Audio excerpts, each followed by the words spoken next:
সবাই একটু কমেন্ট দিন তো, ভয়েস এবং ভিডিও শতভাগ ক্লিয়ার আছে কিনা। আমার কাছে মনে হচ্ছে ভয়েস ভিডিও ক্লিয়ার আছে, আমার হাতের ফোনটাতে আমি টের পাচ্ছি। সবাই একটু কমেন্ট দেন যে ভয়েস এবং ভিডিও শতভাগ ক্লিয়ার আছে কিনা। আলফাজ ভাই, রাসেল ভাই, সোহেল ভাই।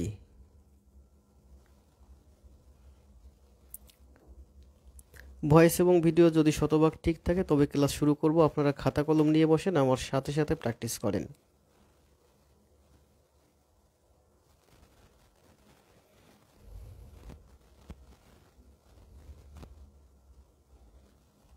আজকে হচ্ছে বৃত্তের উপরে তৃতীয় ক্লাস।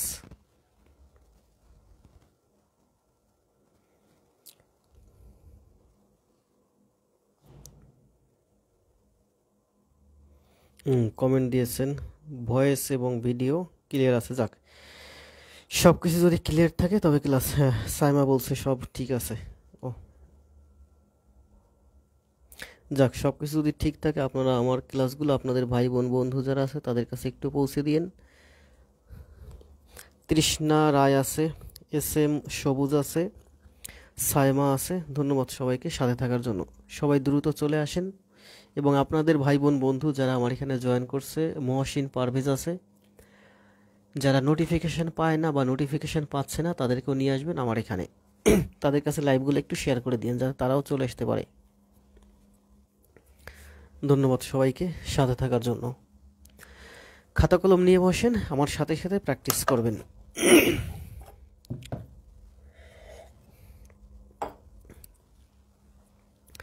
আপনাদের আমি আবার বলি যে আপনাদের আপনারা যারা জবে থাকেন কিংবা অন্য সময়ে সময় দিতে পারেন না, লাইভ ছাড়া লাইভের বাইরে যখন লাইভ করেন অর্থাৎ লাইভে ক্লাস করেন তখন আমার সাথে সাথে খাতায় করবেন। তবে চেষ্টা রাখবেন আগে আমারটা দেখার, এরপরে আপনি নিজে করবেন। আপনি জানেন, আপনি পারেন, কিন্তু এইটা বিষয় না। বিষয় হচ্ছে এখন আপনি আমার কাছ থেকে শিখবেন। খাতা কলম নিয়ে বসবেন, আমার সাথে সাথে প্র্যাকটিস করবেন। যখন দেখবেন আপনি আমার সাথে দৌড়ে পারতেছেন না তখন আপনি একটু স্লো হয়ে যাবেন, অর্থাৎ খাতায় কম করবেন, আপনি আমারটা আগে দেখবেন। কিছু জায়গায় প্রয়োজনে গ্যাপ রেখে যাবেন, ওই গ্যাপটা পরবর্তীতে ফিল আপ করবেন। তার মানে কি, আমার ক্লাস করার সাথে সাথে আপনার সুন্দর একটা ক্লাস নোট অটোমেটিক হয়ে যাচ্ছে। নেক্সটে আবার আপনার এটা প্র্যাকটিস করতে হচ্ছে না। এটা বলতেছি শুধুমাত্র যারা সময় পান না লাইভের বাইরে, অর্থাৎ লাইভ ক্লাস করবেন, এখন খাতা কলম নিয়ে বসবেন, এখনই আমার সাথে সাথে প্র্যাকটিস করে যাবেন। নোটটা কমপ্লিট হয়ে গেল, এই নোটটাই সাবমিট করে দিবেন। আমি দেখতে চাই যে আপনি প্রতিনিয়ত আমার ক্লাস করতেছেন। 30টা ক্লাস নোট দিন, আমার সাথে পরিচয়ে পরিচিত হয়ে উঠুন। তাহলে আমি চেষ্টা করব আপনাকে গাইডলাইন করে ভালো একটা পর্যায়ে নিয়ে যাবার। আমার কথা শুনুন, আমার কথা শুনলে আপনারই লাভ, আপনার কথাও আমি শুনবো। লাইভে দেখতে পাচ্ছি অনেক ভাই বোন জয়েন করছে। আলফাজ ভাই আছে, নূর, ফাইজা আছে, পারভেজ আছে, তৃষ্ণা, সাইমা, সুলতানা। ধন্যবাদ সবাইকে সাথে থাকার জন্য। যাক, সব কিছু ঠিক থাকলে তাহলে ক্লাস শুরু করি, কথা না বাড়িয়ে। নাকি সাউন্ড নেই? কি মহসিন পারভেজ বলছে সাউন্ড নেই, আছে নাকি? না, কই, আমি তো সাউন্ড শুনতে পাচ্ছি আমার হাতের মোবাইলটিতে। সব কিছু ঠিক আছে না? নূর, ফাইজ, আলফাজ ভাই সাউন্ড আছে না? পারভেজ ভাই বলছে সাউন্ড নেই। আমি তো আমার হাতের ফোনটাতে স্পষ্ট সাউন্ড শুনতে পাচ্ছি। সাউন্ড নেই তাহলে কি ভাইয়া মহসিন পারভেজ আপনার সমস্যা নাকি আমার সমস্যা? এভরিথিং ক্লিয়ার হৃদয় বলছে। যাক, সব কিছু ঠিক থেকে ক্লাস শুরু করি। খাতা কলম নিয়ে বসেন, আমার সাথে সাথে প্র্যাকটিস করেন। আজকে অনেকগুলো গণিত আছে, চেষ্টা করব দেখি কতদূর দেখাতে পারি। কালকে যে গণিতগুলো দেখাইছিলাম বেশিরভাগ গণিতই ছিল অ্যাডভান্স, সবগুলো গণিত বেশিরভাগ গণিতই ছিল কালকের অ্যাডভান্স লেভেলের গণিত। বৃত্তের উপরের প্রথম যে ক্লাসটা আছে, প্রথম ক্লাসটা খুবই গুরুত্বপূর্ণ বেসিকটা বোঝার জন্য। এই ক্লাসের নোটটা যত দ্রুত সম্ভব দিন এবং প্রথম ক্লাসের নোটটা শেষ হলে দ্বিতীয় ক্লাসের নোটটা অবশ্যই দিবেন। দ্বিতীয় ক্লাসে অনেকগুলো অ্যাডভান্স ম্যাথ ছিল, সবই হচ্ছে ব্যাংক বিসিএস রিটেনের জন্য। আজকে হচ্ছে আমার বৃত্তের উপরে ক্লাস, বৃত্তের উপরে তৃতীয় ক্লাস। বৃত্তের উপরে বাংলা ভার্সন আরও ক্লাস হবে 2টা। বৃত্তের উপরে বাংলা ভার্সন আরও ক্লাস হবে 2টা অথবা 1.5টা, দেখি কতটুকুর মধ্যে শেষ করতে পারি। এরপরে বৃত্তের উপরে ইংলিশ ভার্সন ক্লাস হবে 4টা, যেখানে থাকবে বৃত্ত সম্পর্কিত অনেক কিছু। ব্যাংক বলেন, বিসিএস বলেন, বেসিক বলেন, অ্যাডভান্স বলেন, যা কিছু আছে সব শেষ করে দেব, সব সুন্দর করে বুঝিয়ে দেব। আর এত সুন্দর করে আশা করি কোথাও পাবেন না। যদি কোথাও পান আমাকে লিঙ্ক দিন, আমি দেখব, দেখে শিখব, শিখে আপনাদেরকে শেখাবো। যাক, কথা না বাড়িয়ে তাহলে চলে যাই ক্লাসে। কে কে আছে? দীপ্ত, প্রভাস, রৌশন, আলফাজ, হৃদয়, নূরে জান্নাত, তারপর কি আছে? তন্নি, তৃষা, তৃষ্ণা, সাইমা।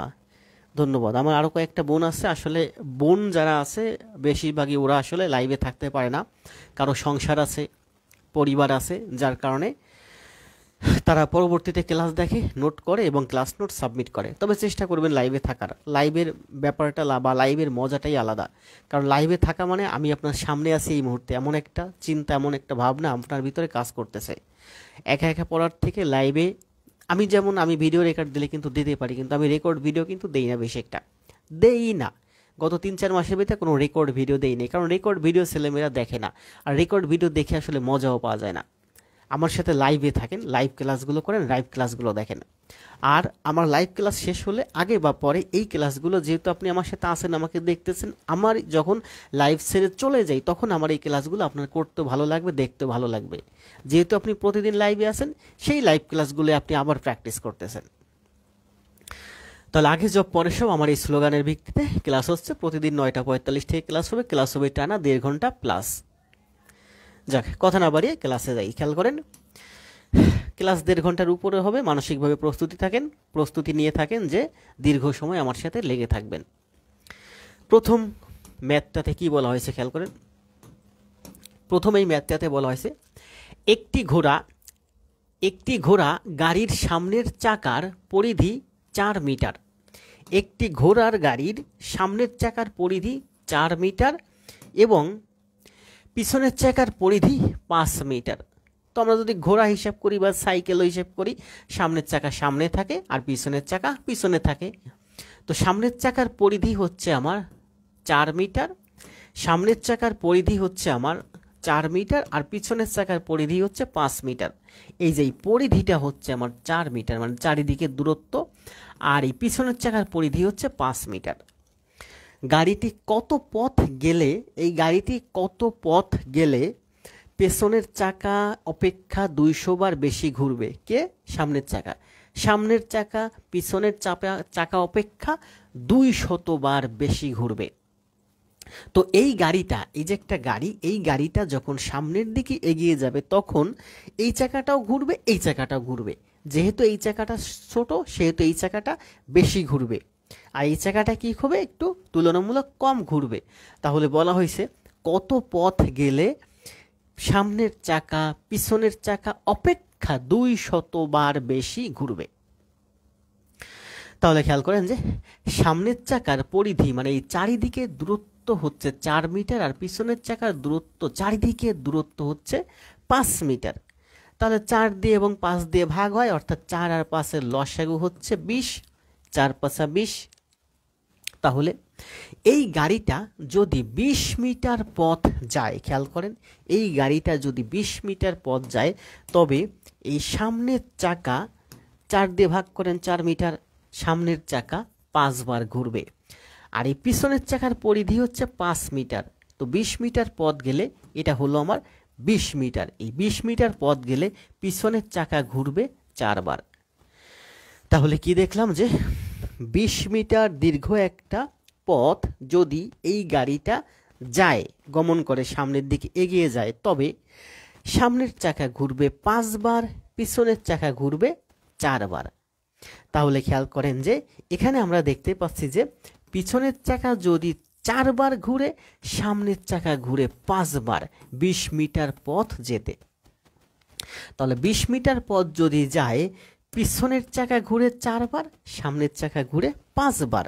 তার মানে পিছনের চাকার তুলনায় সামনের চাকা 1 বার বেশি ঘুরে। 20 মিটার পথ গেলে পিছনের চাকার তুলনায় সামনের চাকা 1 বার বেশি ঘুরবে। তাহলে খেয়াল করেন 20 মিটার পথ যদি যায়, তাহলে সামনের চাকা 1 বার বেশি ঘুরে। 20 মিটার পথ গেলে সামনের চাকা 1 বার বেশি ঘুরে। তাহলে 1 মিটার পথ গেলে সামনের চাকা 1/20 বার বেশি ঘুরবে। এখানে কি চাওয়া হয়েছে? বলা হয়েছে যে সামনের চাকা 200 বার বেশি ঘুরবে। তাহলে 20 মিটার পথ গেলে সামনের চাকা পিছনের চাকার তুলনায় 1 বার বেশি ঘুরে। 1 বার, এই যে হচ্ছে সেই 200 বার। তাহলে বলা হয়েছে যে 200 বার যদি সামনের চাকা বেশি ঘুরে তবে এই গাড়িটি কতটুকুন পথ যাবে। তো করি যে একবার যদি সামনের চাকা বেশি ঘুরে তবে অতিক্রান্ত পথের দূরত্ব হয় 20 মিটার। সামনের চাকা যদি পিছনের চাকার তুলনায় একবার বেশি ঘোরে সেখানে অতিক্রান্ত পথের দূরত্ব হচ্ছে 20 মিটার। তাহলে একবার বেশি ঘুরলে 20 মিটার, যদি 200 বার সামনের চাকা পিছনের চাকার তুলনায় 200 বার বেশি ঘুরে তাহলে এই 200 গুণ 20 মানে হচ্ছে 4000 মিটার। 4000 মিটার পথ গেলে 20 মিটার পথ গেলে সামনের চাকা পিছনের চাকার তুলনায় একবার বেশি ঘুরে, আর 4000 মিটার পথ গেলে সামনের চাকা পিছনের চাকার তুলনায় 200 বার বেশি ঘুরে। তার মানে অ্যান্সার হবে 4000 মিটার বা 4 কিলোমিটার। অ্যান্সার দেন, এই অঙ্কের অ্যান্সার হচ্ছে 4 কিলোমিটার। এই তো আলফাজ ভাই অ্যান্সার দিয়ে দিছে। তৃষ্ণা অ্যান্সার দেন, তৃষা অ্যান্সার দেন, মাফসি অ্যান্সার দেন, শাকিল ভাই অ্যান্সার দেন, সন্ধ্যা, দীপ্ত, প্রভাস, ফিরোজ। তাহলে এই অঙ্কের অ্যান্সার হবে 4। এটা হচ্ছে সংখ্যা পদ্ধতির মাধ্যমে করাইছি। আমার আইডিতে একেবারে প্রথম যে পোস্টটা আছে এই পোস্টের কমেন্ট বক্সে আমার পেজের লিঙ্ক দেওয়া আছে। ওই পেজে গিয়ে ভিডিও অপশনে গিয়ে একটু নিচের দিকে যাবেন, দেখবেন ওখানে প্রায় শতাধিক ক্লাস আছে। ওই জায়গায় এই সংখ্যা পদ্ধতির উপরে 5টা ক্লাস আছে। ওই 5টা ক্লাসের নোট দিবেন। এই ধরনের রিটেন ম্যাথ করতে সব থেকে বেশি সংখ্যা পদ্ধতি বেশি ভালো কাজে লাগে। সংখ্যা পদ্ধতির উপরে আমার বেস্ট 5টা ক্লাস আছে, আর ওই 5টা ক্লাসই ওই পেজে আছে এক জায়গায় সাজানো। দেখবেন, দেখে ওই 5টা ক্লাসের নোট কমপ্লিট করবেন। এখানে কি বলা হয়েছে খেয়াল করেন। এখানে বলা হয়েছে যে কতটুকুন পথ গেলে সামনের চাকা পিছনের চাকার তুলনায় 200 বার বেশি ঘুরবে। মনে করি আমি x মিটার পথ, এই যে হলো আমার x মিটার পথ। এই x মিটার পথ গেলে এই হলো আমার সামনের চাকা, এই হলো আমার পিছনের চাকা। এই x মিটার পথ গেলে সামনের চাকা পিছনের চাকার তুলনায় 200 বার বেশি ঘুরবে। তাহলে বলা হয়েছে এই সামনের চাকার পরিধি হলো আমার 4 মিটার, আর এই পিছনের চাকার পরিধি হলো আমার 5 মিটার। অর্থাৎ সামনের চাকা একবার ঘুরলে 4 মিটার পথ অতিক্রম করে, পিছনের চাকা একবার ঘুরলে 5 মিটার পথ অতিক্রম করে। তাহলে সামনের চাকার পরিধি যদি 4 মিটার হয় তবে এই x মিটার পথ যেতে সামনের চাকা x/4 বার ঘুরবে। আর পিছনের চাকার পরিধি যদি 5 মিটার হয় তবে এই x মিটার পথ যেতে পিছনের চাকা x/5 বার ঘুরবে। এটা হচ্ছে 5 মিটার, এটা হচ্ছে x মিটার। তাহলে x মিটার পথ 5 মিটার করে যেতে কতবার ঘুরবে? x/5 বার ঘুরবে। আর এই দুইটা বারের মধ্যে পার্থক্য হচ্ছে 200 বার। অর্থাৎ x মিটার পথ যেতে সামনের চাকা এতবার ঘুরে, x মিটার পথ যেতে পিছনের চাকা এতবার ঘুরে। বলা হয়েছে যে এই পথটুকুন যেতে টোটাল পিছনের চাকার থেকে সামনের চাকা 200 বার বেশি ঘুরে। এই হলো ইকুয়েশন। তাহলে 5x আর 4x, তার মানে x 4 × 5 = 20, 20 × 20 = 400, 4000 এত মিটার। এই 200 কি মিটার? ও, এটা হচ্ছে আমার x এর মান বের করলাম। x হচ্ছে কি? x হচ্ছে আমার 400 মিটার। 400 মিটার মানে হচ্ছে 4 কিলোমিটার। আশা করি ক্লিয়ার।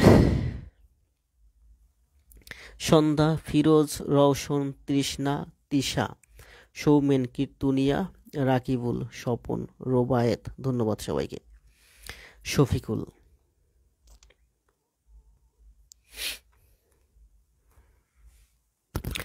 তাহলে এবার আসেন নেক্সটে। আমি আপনাদেরকে আজকে অনেক এইচডব্লিউ দেবো, আপনারা নিজে করবেন। দেখেন এখানে কি বলা হয়েছে, বলা হয়েছে একটি বৃত্তের ব্যাসার্ধ যদি 20% কমে, এটা তো আপনাদের জন্য এইচডব্লিউ রাখছিলাম। একটি বৃত্তের ব্যাসার্ধ যদি 20% কমে, প্রথম ক্লাসটা যারা করছেন তারা এগুলো খুব সুন্দর করে বুঝতে পারবেন। একটি বৃত্তের ব্যাসার্ধ যদি 20% কমে তবে ক্ষেত্রফল কত পার্সেন্ট কমে। 20% কমার অর্থ হচ্ছে 80 গুণ 80, 8 8 64 মাইনাস 100 সমান সমান 34% কমবে। এগুলো এইচডব্লিউ দিছি, আপনি ক্লাসগুলো প্র্যাকটিস করেন, বুঝতে পারেন।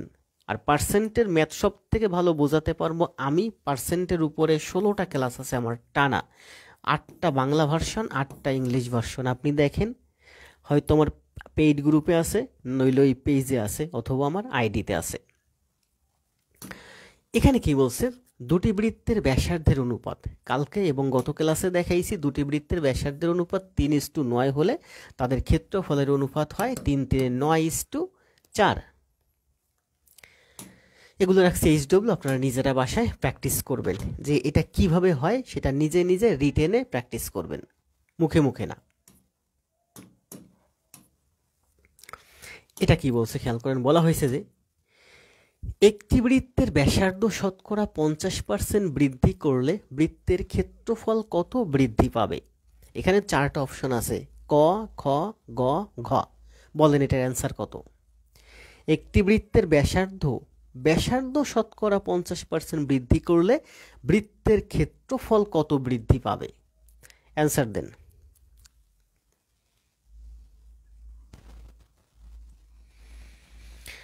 শতকরার অঙ্ক আমার থেকে কেউ ভালো বোঝাতে পারবে না। রুবেল ইসলাম অ্যান্সার দিয়েছে 125।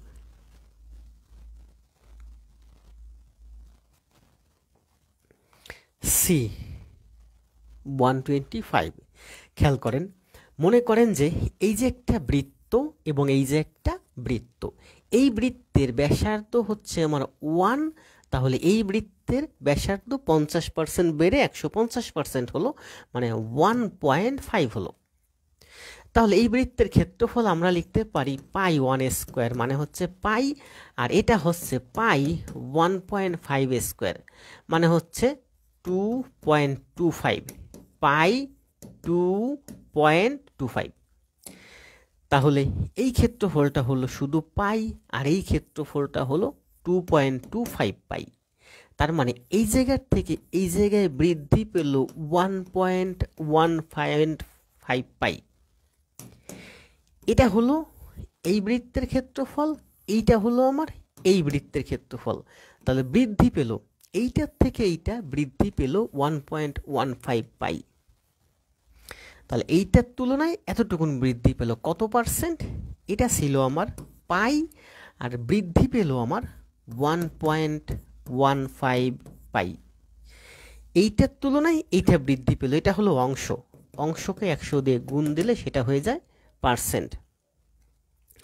আর আমরা এভাবে করতে পারি যে পাইতে বৃদ্ধি পায় এত, এত একে বৃদ্ধি পায় এত, 100তে বৃদ্ধি পায় এত। তো এভাবে বাচ্চাদের মতো না করে আমরা সবসময় ঠিক এভাবে করব যে এখানে ছিল ক্ষেত্রফল পাই, এখানে ক্ষেত্রফল হলো 2.25 পাই, তার মানে বৃদ্ধি পেল 1.25 পাই। তাহলে আগে ক্ষেত্রফল ছিল পাই, এবার বৃদ্ধি পেল 1.25 পাই। তাহলে এই দুইটার মধ্যে আমি যদি তুলনা করি, এইটা পূর্বের ক্ষেত্রফল, এইটা বৃদ্ধি পেল, তো এইটার থেকে এইটা কতটুকুন বৃদ্ধি পেল। তাহলে এইটা হলো আমার নিচে, আর এইটা হবে আমার উপরে, যেটার সাথে আমি তুলনা করতেছি বা যেটার মান বের করতেছি। এইটা কত পার্সেন্ট, এইটার তুলনায় এইটা হচ্ছে এত অংশ। যেমন যদি বলে যে 10 টাকা 50 টাকার কত অংশ, 10 টাকা 50 টাকার হলো 50-এর 10 অংশ। কম হলে অংশ হয়, আর যদি বেশি হয় তাহলে ভাগ হয়। যদি বলা হয় যে যে 50 টাকা, 50 টাকা 10 টাকার কত ভাগ, 50 টাকা 10 টাকার কত ভাগ, 50-এর মান বের করতে বলছে। তার মানে 50 উপরে বসবে, মানে হচ্ছে 5 গুণ, গুণ। বেশি হলে গুণ, আর কম হলে ভাগ। খুব গুরুত্বপূর্ণ, আবার বুঝেন। এই ধরনের ব্যাখ্যা অন্য কোথাও পাবেন না। বলা হয়েছে যে 10 টাকা 50 টাকার কত অংশ। 10 টাকার কথা বলছি, তার মানে 10 টাকা উপরে বসবে, 50 টাকা নিচে বসবে। 10 টাকা 50 টাকার এত অংশ, মানে 5-এর 1 অংশ। 50 এবং 10-এর মধ্যে ছোটটার তুলনা করছি, তাহলে ছোটটা হচ্ছে বড়টার অংশ। এটাকে যদি আমি ঘুরাইয়া এভাবে বলি যে 50 টাকা 10 টাকার কত গুণ, 50 টাকা 10 টাকার কত গুণ, তাহলে 50-এর কথা বলছি, 50-এর মানটা বের করতে হয়েছে।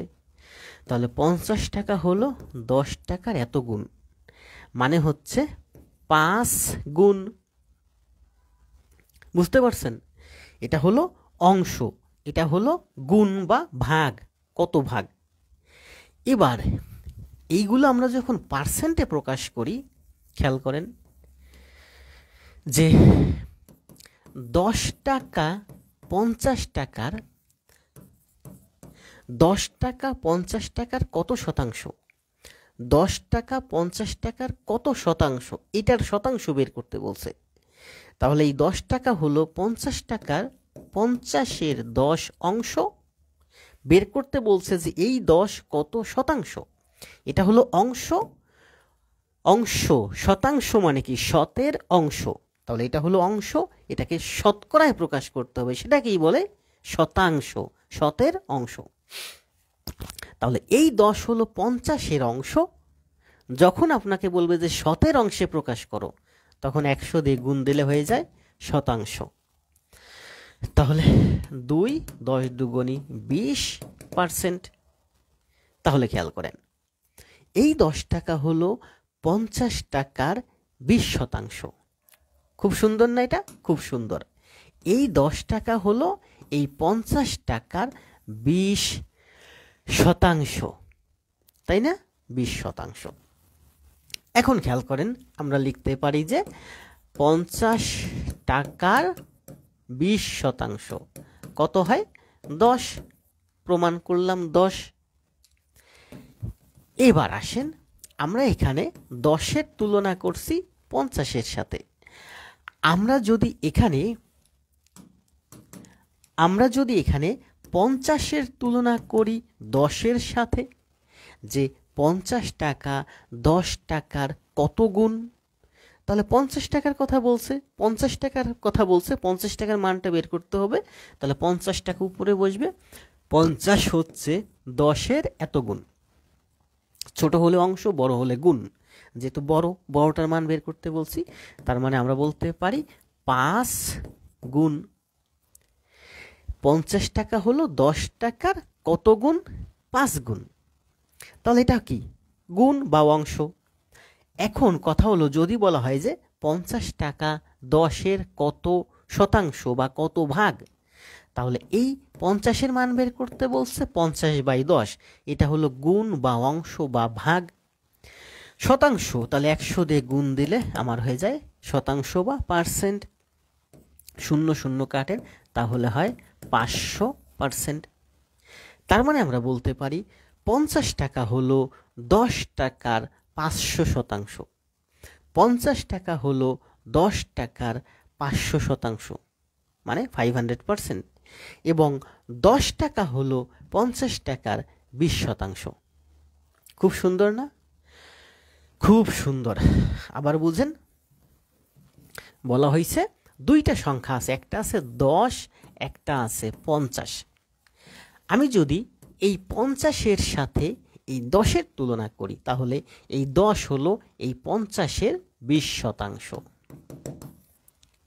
আর আমি যদি এই 10-এর সাথে এই 50-এর তুলনা করি, যে 50-এর তুলনা করি এই 10-এর সাথে, যে এই 50 কত, এখানে তুলনা হবে 50-এর।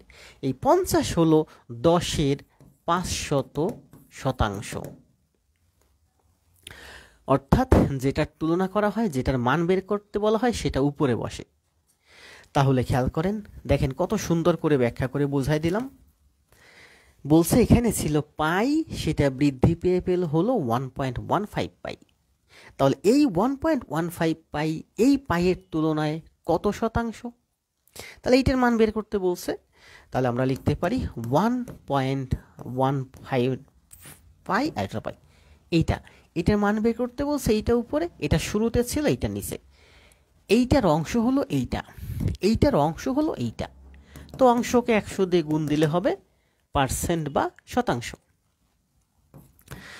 এখানে দেখেন 2 শূন্য দিয়ে গুণ করার কারণে 0.2 ঘর ডানে সরে যায়, অর্থাৎ 115%। তার মানে এইটার তুলনায় বৃদ্ধিপ্রাপ্ত ক্ষেত্রফল এইটা হলো 125%। এইটার তুলনায় এইটা 125% বাড়লো। আর এইটার তুলনায় এইটা কত বলেন তো? আবার বলি, খেয়াল করেন, খুব গুরুত্বপূর্ণ। আমি যেটা বলতেছি যে এইটার তুলনায় বৃদ্ধিপ্রাপ্ত ক্ষেত্রফল এইটা হলো আমার 125%। তাহলে এই ক্ষেত্রফলটা থেকে এই ক্ষেত্রফলটা কত পার্সেন্ট? এই ক্ষেত্রফলের থেকে এই বৃদ্ধিপ্রাপ্ত ক্ষেত্রফল হলো 125%। তাহলে এই ক্ষেত্রফলের তুলনায় এই ক্ষেত্রফলটা কত পার্সেন্ট বলেন এবার? এই ক্ষেত্রফলের তুলনায় এই ক্ষেত্রফলটা কত পার্সেন্ট? আবার বলি, বলা হয়েছে এই ক্ষেত্রফলের তুলনায় এই ক্ষেত্রফলটা কত পার্সেন্ট? অ্যান্সার দেন। ব্যাংকার হবেন, বিসিএস ক্যাডার হবেন, বেসিক বুঝতে হবে, এগুলো বেসিক।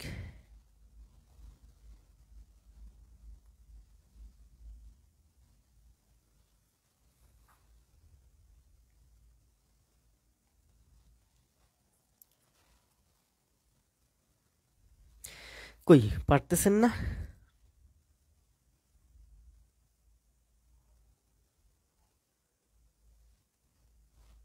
আমার মনে হচ্ছে আমি বেশি কঠিন ম্যাথ করাচ্ছি, জটিল ম্যাথ করাচ্ছি। আমি কি আরো সহজ ম্যাথ করাবো অনেক বেশি? কঠিন ম্যাথ আসলে কেউ করতে চায় না। আসলে কঠিন ম্যাথ ছাড়া তো ব্যাংক বিসিএস হয় না।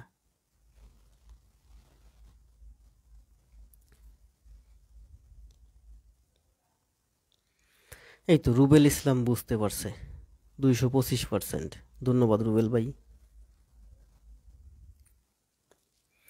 এগুলো একটু অ্যাডভান্স লেভেলের ব্যাখ্যা, এগুলো বুঝতে হবে, একটু সময় লাগবে, আস্তে আস্তে বুঝতে পারবেন। আমার শতকরার 16টা ক্লাস করে আসেন, দেখেন এগুলো একেবারে পানির মতো সহজ হয়ে যাবে। খেয়াল করেন, এই ব্যাখ্যাটা আমি এভাবে দিতে পারি যে এই যে একটা বৃত্ত আছে, খেয়াল করেন, এই যে একটা বৃত্ত, এই বৃত্তের ব্যাসার্ধ হলো আমার 100। তাহলে এই বৃত্তের ব্যাসার্ধ যদি 50% বৃদ্ধি পায় তবে হয় 150। এই বৃত্তের ব্যাসার্ধ যদি 100 হয় তবে এই বৃত্তের ক্ষেত্রফল হয় পাই আর স্কোয়ার। আর স্কোয়ার মানে হচ্ছে 100 এর স্কোয়ার, 100 এর স্কোয়ার মানে হচ্ছে 100 পাই। এই বৃত্তের ক্ষেত্রফল হলো 100 পাই, আর এই বৃত্তের ক্ষেত্রফল হলো পাই আর স্কোয়ার। আর মানে হচ্ছে 150-এর স্কোয়ার, 150-এর স্কোয়ার করলে হয় 225 পাই। তাহলে এই বৃত্তের ক্ষেত্রফল হলো, খেয়াল করেন, 100 পাই, আর এই বৃত্তের ক্ষেত্রফল হলো 225 পাই। তার মানে এই বৃত্তের তুলনায় এই বৃত্তের ক্ষেত্রফল বৃদ্ধি পেল 125%। এই বৃত্তের তুলনায় এই বৃত্তের ক্ষেত্রফল 225%।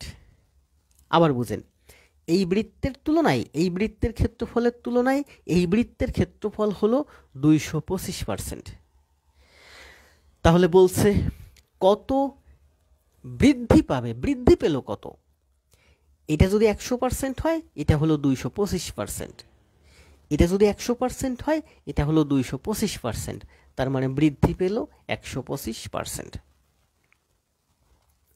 আবার দেখেন আমরা এভাবে করতে পারি যে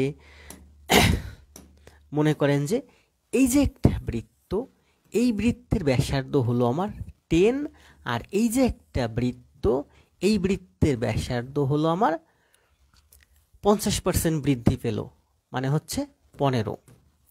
এই বৃত্তের ব্যাসার্ধ হলো 15। তাহলে এই বৃত্তের ক্ষেত্রফল কত? এই বৃত্তের ক্ষেত্রফল হবে 100 পাই, আর এই বৃত্তের ক্ষেত্রফল হবে 15 15 225 পাই। তাহলে এই বৃত্তের ক্ষেত্রফল 100 পাই, এই বৃত্তের ক্ষেত্রফল 200 পাই, অর্থাৎ এই বৃত্ত যদি হয় 100%, এই বৃত্ত হবে 225%। এই বৃত্তটা যদি হয় 100%, এই বৃত্তটা হবে 225%। তার মানে বলা হয়েছে যে কত পার্সেন্ট বৃদ্ধি পেল, তাহলে এই বৃত্তের তুলনায় এই বৃত্ত 125% বেড়ে গেল। এই বৃত্তটা হলো আমার 100%, আর এই বৃত্তটা হলো আমার 225%, তাহলে বৃদ্ধি পেল 125%।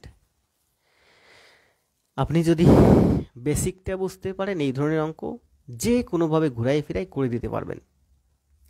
এখানে আরও অ্যাডভান্স ব্যাখ্যা আছে, দেব না, এই ক্লাসের শেষের দিকে দেব।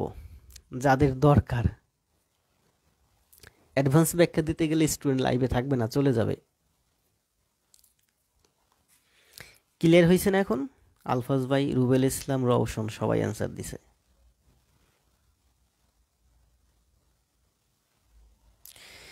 এখানে আরো 2টা ব্যাখ্যা আছে। মুজাদিদ সবুজ, ধন্যবাদ ভাই। তাহলে এবার আসেন নেক্সটে। অনেক ব্যাখ্যা আছে কিন্তু বেশি ব্যাখ্যা দেব না, ছোট ছোট দেব। অ্যাডভান্স ব্যাখ্যাগুলো অ্যাডভান্স ক্লাসেই দেই, শেষের দিকে দেই, কারণ কঠিন ব্যাখ্যা শুরুর দিকে দিতে গেলে স্টুডেন্ট হারাইয়ে যাবে।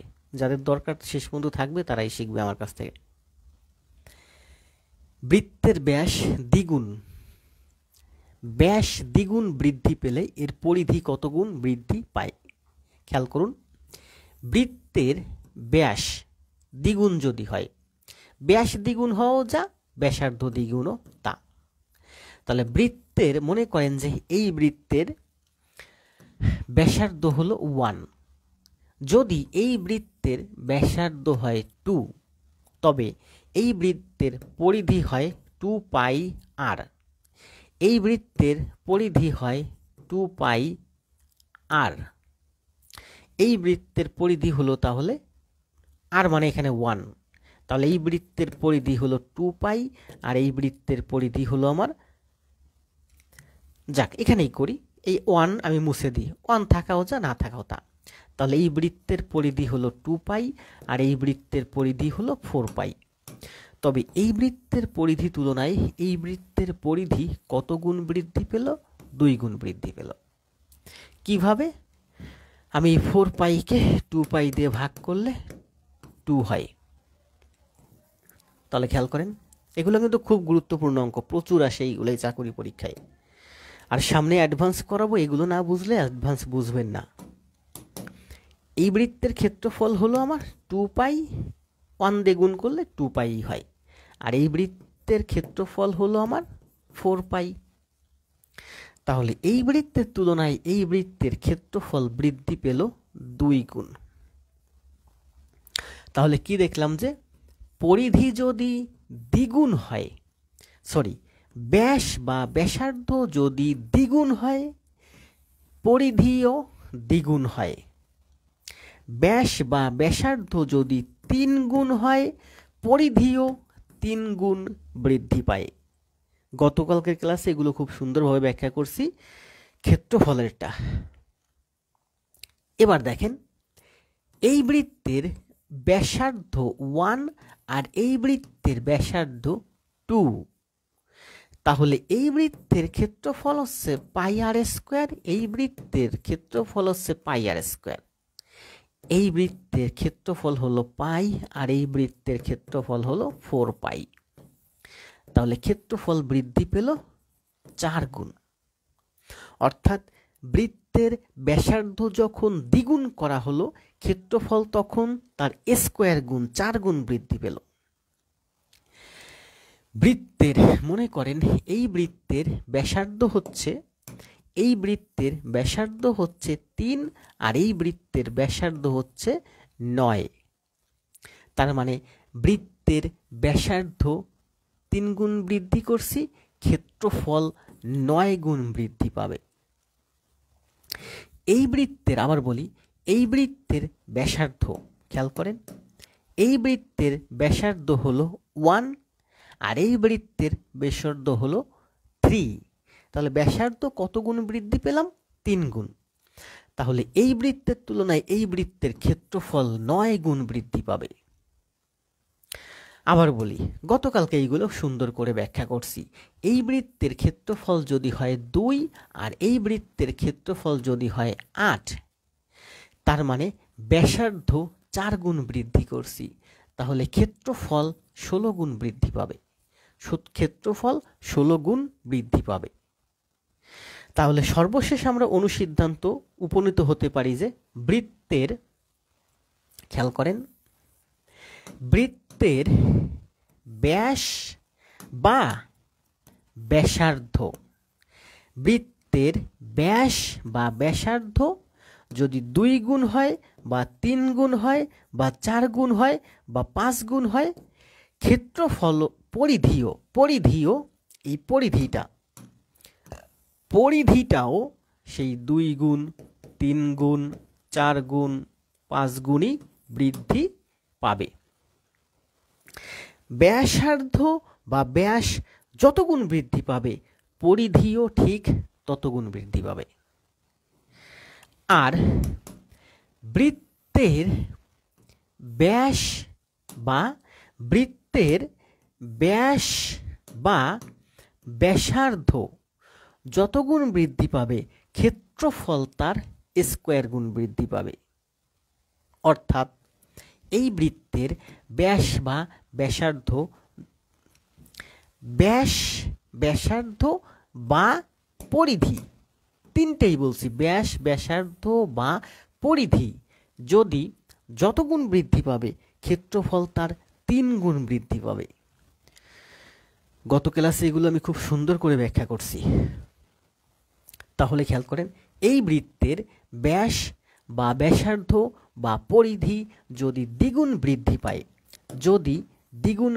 পায়, ক্ষেত্রফল তার স্কোয়ার গুণ 4 গুণ বৃদ্ধি পাবে। এই বৃত্তের ব্যাস, ব্যাসার্ধ বা পরিধি যদি 3 গুণ বৃদ্ধি পায়, ক্ষেত্রফল 9 গুণ বৃদ্ধি পাবে।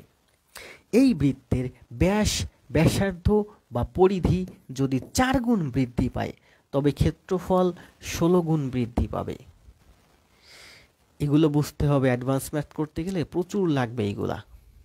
প্রিলিমিনারিতে এইগুলোই আসবে, পরীক্ষার হলে সময় বাঁচাতে পারবেন না, ভুল করে আসবেন। তাহলে এখানে হলো 2টা কি, ব্যাস বা ব্যাসার্ধ, ব্যাস বা ব্যাসার্ধ, এই 2টা যত গুণ বৃদ্ধি পাবে, পরিধি ঠিক তত গুণ বৃদ্ধি পাবে। এখানে হলো 3টা, খেয়াল করেন, ব্যাস বা ব্যাসার্ধ বা পরিধি যত গুণ বৃদ্ধি পাবে, ক্ষেত্রফল তার স্কোয়ার গুণ বৃদ্ধি পাবে। এখন খেয়াল করেন, এগুলো অনেক অ্যাডভান্স টেন্সের ব্যাখ্যা। কিসের কথা বলছে? ব্যাস বা ব্যাসার্ধ যত গুণ বৃদ্ধি পাবে, পরিধি ঠিক তত গুণই বৃদ্ধি পাবে। কারণ এই পরিধি হচ্ছে একটা দৈর্ঘ্য মানে হচ্ছে 1 ডাইমেনশনাল, যেটাকে বলে 1D। আর ব্যাস বা ব্যাসার্ধ বা পরিধি যত গুণ বৃদ্ধি পাবে, ক্ষেত্রফল তার স্কোয়ার গুণ বৃদ্ধি পাবে। কারণ ক্ষেত্রফল হচ্ছে দৈর্ঘ্য এবং প্রস্থের সমষ্টি গুণফল। তার মানে দৈর্ঘ্য আছে, প্রস্থ আছে, তার মানে এটা হলো 2 ডাইমেনশনাল, মানে 2D। বুঝতেছেন? পরিধি হলো আমার একটা দৈর্ঘ্য, যার যেটা হচ্ছে শুধুমাত্র দৈর্ঘ্য আছে, একটা দিক আছে, তাহলে সেটা হচ্ছে 1 ডাইমেনশনাল। আর ক্ষেত্রফল হচ্ছে 2 ডাইমেনশনাল, দৈর্ঘ্য আছে, প্রস্থ আছে। তাহলে সর্বশেষ আমরা বলতে পারি, সংক্ষেপে এখানে আরো সুন্দর ব্যাখ্যা আছে, পরে দেব আস্তে আস্তে, এগুলো দরকার। সর্বশেষ আমরা বলতে পারি যে ব্যাস বা ব্যাসার্ধ যত গুণ বৃদ্ধি পাবে, ক্ষেত্রফল তত গুণ বৃদ্ধি পাবে। আবার বলতে পারি, ব্যাস বা ব্যাসার্ধ বা পরিধি যত গুণ বৃদ্ধি পাবে, ক্ষেত্রফল তার স্কোয়ার গুণ বৃদ্ধি পাবে। ক্লিয়ার? ক্লিয়ার হলে কমেন্ট দেন ক্লিয়ার।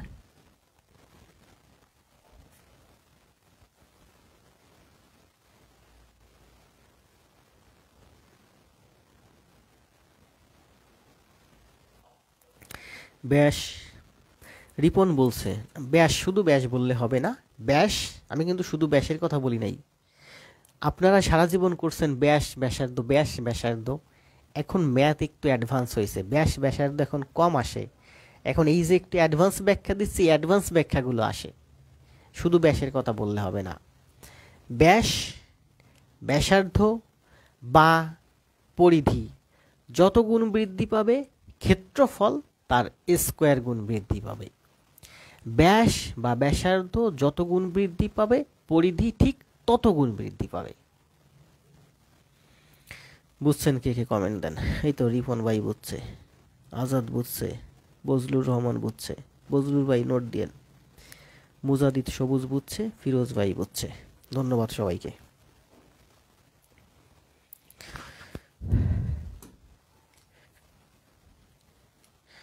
একটা ইনসেক্ট ছিল, এটা রাখছি আমি HW, আপনারা বাসায় প্র্যাকটিস করবেন, যখন নোট করবেন, ক্লাস নোট করবেন। এই ম্যাথটা হচ্ছে আমি গত ক্লাসে করাইছি, না এটা হচ্ছে কালকের ক্লাসে না, কালকের আগের ক্লাসে, কালকে ছিল 2 নাম্বার ক্লাস, 1 নাম্বার ক্লাসে এই ম্যাথটা করাইছি, 1 নাম্বার ক্লাসে এই ম্যাথটা করাইছি। এই জন্য আমি সেলফ টাস্ক রাখছি, মানে আপনারা এখন নিজেরা করে দিবেন, কিন্তু নিজেরা করতে গেলে সময় লাগবে। পরশু দিনের 1 নাম্বার ক্লাসে যেটা করাইছি সেটা ছিল এখানে হচ্ছে 2 গুণ, আর এই অঙ্কটা আছে 4 গুণ। এটা রাখছি সেলফ টাস্ক, মানে আপনারা নিজেরা করবেন, এখন নিজেরা করতে গেলে সময় লাগবে, এটা আপনারা HW থাক নিজেরা করবেন। যদি না বুঝেন তাহলে 1 নাম্বার ক্লাস থেকে এই ম্যাথটা দেখে আসবেন। এই ম্যাথটা করেন, এই ম্যাথটা দিলাম সেলফ টাস্ক, নিজেরা করে দেন, দেখি কতক্ষণ লাগে। সময় দেব মাত্র 40 second. Written math, preliminary math, কোনো ম্যাথের জন্য আমি বেশি সময় কখনো দেই না।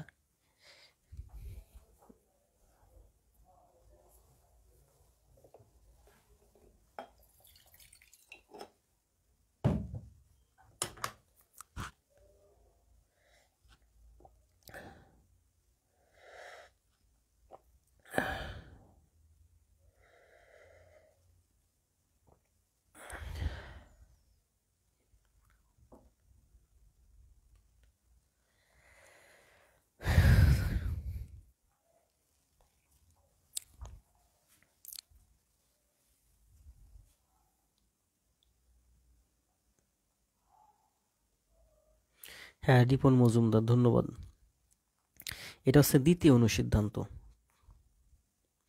এই তো রুবেল ইসলাম অ্যান্সার দিছে, একজন অ্যান্সার দিলে আমরা চলে যাব ম্যাথে। খেয়াল করেন,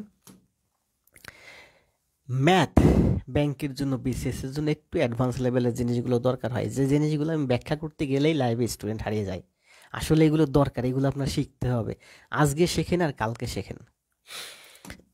এখানে কি বলছে খেয়াল করেন, দেখেন বলা হয়েছে যে, যাক একটা ভাই অ্যান্সার দিছে, দেখি এরপরে 4A ব্যাস বিশিষ্ট বৃত্তের, খেয়াল করেন এই যে একটা বৃত্ত যার ব্যাস হচ্ছে আমার 4A, 4A ব্যাস বিশিষ্ট বৃত্তের ক্ষেত্রফল, এর ক্ষেত্রফল 4A ভূমি বিশিষ্ট 4a ভূমি বিশিষ্ট আয়তক্ষেত্রের ক্ষেত্রফলের সমান হলে আয়তক্ষেত্রের উচ্চতা কত?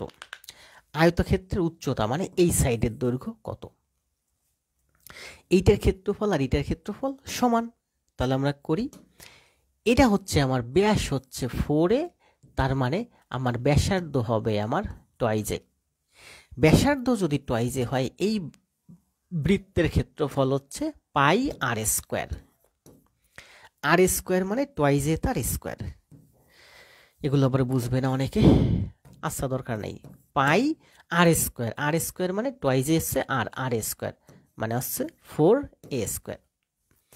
আর এটার ক্ষেত্রফল বের করতে বলছে আমাকে উচ্চতা। এই উচ্চতাটা আমি যদি এইচ ধরি, তাহলে এটার ক্ষেত্রফল হবে আমার 4a ইন্টু এইচ। আর এই দুইটা ক্ষেত্রফল হচ্ছে সমান, এইটার ক্ষেত্রফল আর এইটার ক্ষেত্রফল সমান। তাহলে বলছে এইচ এর মান কত? তাহলে আমরা এইচ এর মান বের করি। এই এ স্কোয়ারকে কাটলে এ থাকে, 4 দিয়ে 4 কাটা যায়, 4 দিয়ে 4 কাটা যায়। তাহলে এই যে এইচ সমান সমান, তাহলে কি হলো? এইচ সমান সমান এদিকে থাকতেছে পাই এ। এই পাই এ হচ্ছে এই অঙ্কের অ্যান্সার। ফিরোজ, রুবেল, আলফাজ সবাই অ্যান্সার দেন, দ্রুত অ্যান্সার দেন।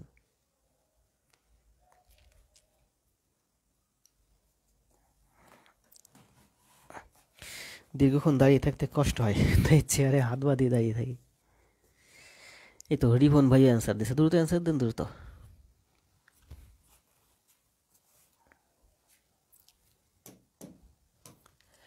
দেখেন কি বলছে, আগের ম্যাথটা আর এই ম্যাথটা সেম ম্যাথ, এই জন্য এটা রাখছে এইচডব্লিউ, আপনারা বাসায় নিজে প্র্যাকটিস করবেন। এই ম্যাথটা আর এই ম্যাথটা সেম ম্যাথ, এটা রাখছে এইচডব্লিউ, নিজে প্র্যাকটিস করবেন। এখানে কি বলা হয়েছে খেয়াল করে, একটি গাড়ির চাকা 30 মিনিটে 2000 বার ঘুরে 10 কিলোমিটার পথ অতিক্রম করে। একটা গাড়ির চাকা 2000 বার ঘুরে 10 কিলোমিটার পথ অতিক্রম করে। চাকার পরিধি কত? মানে এই চাকাটা একবার ঘুরলে কতটুকুন পথ যায়। খেয়াল করেন এখানে কি বের করতে বলছে, যে চাকার পরিধি কত। এই যে একটা চাকা, এই চাকার পরিধি মানে হচ্ছে এই চাকার এই চারিদিকের দূরত্ব কত, বা একবার ঘুরে আসলে কতটুকুন পথ এই চাকাটা অতিক্রম করে, সেটাই হচ্ছে এই চাকার পরিধি। তাহলে বলা হয়েছে যে চাকার পরিধি মানে এই চাকাটা একবার ঘুরলে কতটুকুন পথ যায় সেইটা বের করতে বলা হয়েছে। তাহলে এখানে বলা হয়েছে যে 2000 বার ঘুরলে 10 কিলোমিটার যায়। খেয়াল করেন, 2000 বার ঘুরলে 10 কিলোমিটার যায়। 10 কিলোমিটার মানে 10,000 মিটার যায়। 10,000 মিটার যায়। তাহলে চাকাটা যদি একবার ঘুরে তবে এত মিটার যায়। 2000 এখানে এসে ভাগ, 0.0000005 মিটার। তাহলে এই চাকাটা যদি একবার ঘুরে তাহলে 5 মিটার যায়। তার মানে ওই চাকার পরিধি, এই চাকার চারিদিকের দৈর্ঘ্য বা পরিধি হচ্ছে 5 মিটার। এই 5ই হচ্ছে অ্যান্সার। তাহলে এখানে এই যে 30 মিনিট কথাটা বলছে, 30 মিনিট ভ্যালুলেস, এটা কিন্তু দরকার নাই এই অঙ্ক করার জন্য। 5 ফিরোজ, আলফাজ, রওশন, রায়হান, একটু দ্রুত যাব, প্রায় 1 ঘন্টা ক্লাস শেষের পথে।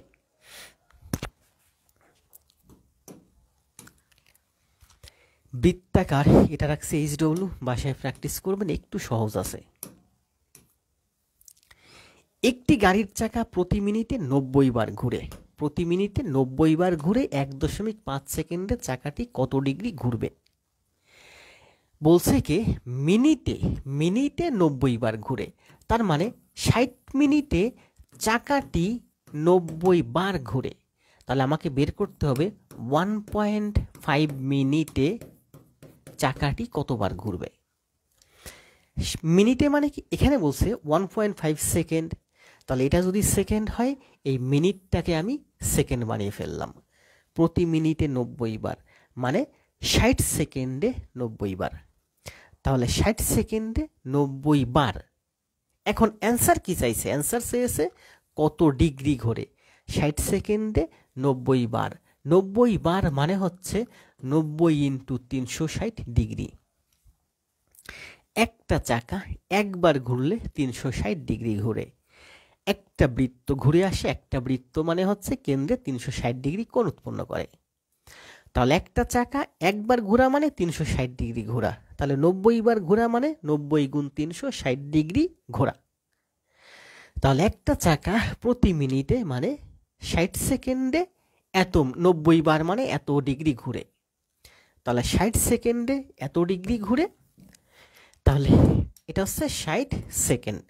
তাহলে 60 সেকেন্ডে এত ডিগ্রি ঘুরে, 1 সেকেন্ডে 60 এখানে এসে ভাগ, 1.5 সেকেন্ডে 1.5 এখানে এসে গুণ, 1.5 এখানে এসে উপরে গুণ। এই পয়েন্টটা উঠাই দেন, এক ঘর ডানে নিয়ে যান, এখানে নিয়ে আসেন, নিচে একটা শূন্য দিয়ে দেন। তার মানে এখানে আর কোনো দশমিক নাই। 0 0 0 0 6 6 37, 6 15 90, 9 9 81, 810 810 মিটার হচ্ছে এই অঙ্কের অ্যান্সার। মিটার না, 810 ডিগ্রি। বলা হয়েছে চাকাটি 1.5 মানে 1.5 সেকেন্ডে 810 ডিগ্রি ঘুরবে। কাটাকাটি করার সময় দেখবেন যে আমি সবসময় দশমিক উঠাই, কাটাকাটি করি, ভুল কম হয়। আর দশমিক আমার থেকে ভালো খুব কমই মানুষই বোঝে। দুইটা জায়গা অঙ্কের সব থেকে গুরুত্বপূর্ণ দুইটা জিনিস, একটা হচ্ছে দশমিক আর একটা হচ্ছে পার্সেন্ট, মানে যেটাকে বলে শতকরা। এই পার্সেন্ট এবং এই দশমিক, এই দুইটা জিনিসই আমার থেকে ভালো খুব কম মানুষই বোঝে। ঢাকাতে এসে 2005 সালে ঢাকা কলেজে ভর্তি হই ইংলিশে। তো প্রথম যে স্টুডেন্টটা আমি পড়াতে যাই, বড় ভাই দেয়, গোপালগঞ্জ বঙ্গবন্ধু সরকারি কলেজে বিশেষ ক্যাডার আছে, ম্যাথের শিক্ষক টিটব মণ্ডল, বড় ভাই, উনি আমাকে একটি স্টুডেন্ট দেয়। আমি যেদিন ঢাকা কলেজে যাই তার পরের দিন, কয়েকদিন পরেই স্টুডেন্টটাকে যখন পড়াতে যাই, ওই স্টুডেন্টের আব্বা হচ্ছে ক্যাডেট থেকে পড়াশোনা করা। তো আমি যখন ম্যাথ পড়াতে যাচ্ছিলাম তখন আমি এই দশমিক ওকে অতটা ভালো বোঝাতে পারতেছিলাম না। স্টুডেন্টের আব্বা আমাকে এসে তখন 2005 সালে 200 টাকা দেয় এবং বলে 2টা গাইড বই কিনতে, এবং বলে ওই 2টা গাইড বই আমার যে বড় ভাই জগন্নাথে ম্যাথে পড়ে, টিটব মণ্ডল, ওনার কাছে গিয়ে আমার এই ম্যাথ প্র্যাকটিস করতে শিখতে। আমি বাসায় শিখে এসে যেন তার সন্তানকে আমি শেখাই। এবং ওই দিন উনি পাশে বসে ওনার সন্তানকে এবং আমাকে দশমিক শেখালেন। বুঝতে পারছেন? আর এখন আমি দশমিকের বস।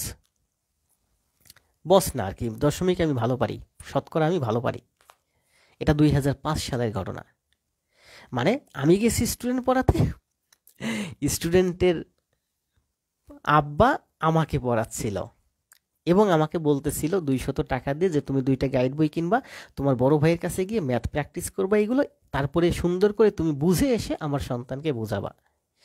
এবং এটাও বলছিল যে তুমি এখন, তখন আমার স্টুডেন্টটা 4-এ পড়ে, সম্ভবত 4-এ পড়ে, বলল যে ও বড় হবে তুমিও বড় হতে থাকবা। ছেলে স্টুডেন্ট, সমস্যা নেই, ও বড় হবে তুমিও বড় হতে থাকবা। স্টুডেন্টের আব্বা বলতেছিল আমাকে যে তোমার যতদিন মন চায় ওকে পড়াবা। কারণ স্টুডেন্টের আব্বা বুঝতে পারছিল যে আমি ভালো পড়াই বা আমি ভালো পড়াতে পারবো। প্রথম দিন আমি যেদিন পড়াচ্ছিলাম সেদিন পাশে স্টুডেন্টের আরেকজন চাচা ছিলেন, বসে টেলিভিশন দেখতেছিলেন। আসলে উনি আমাকে ফলো করতেছিলেন যে আমি স্টুডেন্টকে কি পড়াচ্ছি। তিনিও যথেষ্ট মেধাবী।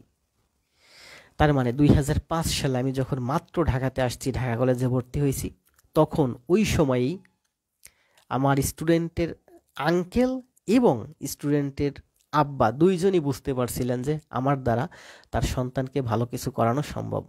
এবং ওই একটা স্টুডেন্টকে মগবাজার এসকাটনে একটানা 8 বছর পড়াইছি। এরপর আমার জনতা ব্যাংকে জব হয়, আমি চলে যাই। তো এই জন্য বলি যে আপনাকে বুঝতে হবে এই দশমিক। তাহলে এবার আসেন 1.5 সেকেন্ডে চাকাটি ঘুরবে হচ্ছে কত ডিগ্রি? 810 ডিগ্রি। নেক্সট ম্যাথ, এই ম্যাথটা রাখছে এইচডব্লিউ, আপনারা বাসায় প্র্যাকটিস করবেন। এটা একটু সেলফ টাস্ক করেন, এটা একটু পড়ার চেষ্টা করেন, কথা বলতে বলতে কষ্ট হয়েছে। এটা অ্যান্সার দেন, অ্যান্সার কোনটা হবে?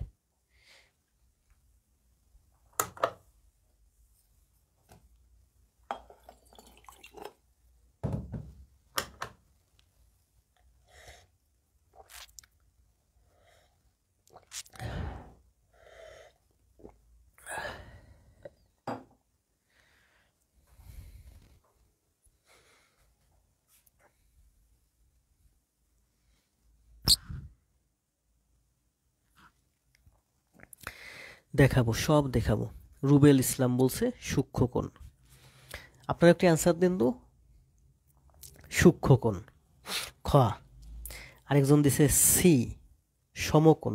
একটু বোকা, সমকোণ, ও হ্যাঁ সমকোণ তো হয়, তাই না? হয় না? হইতে পারে। সৌমেন তো ভালো ম্যাথে।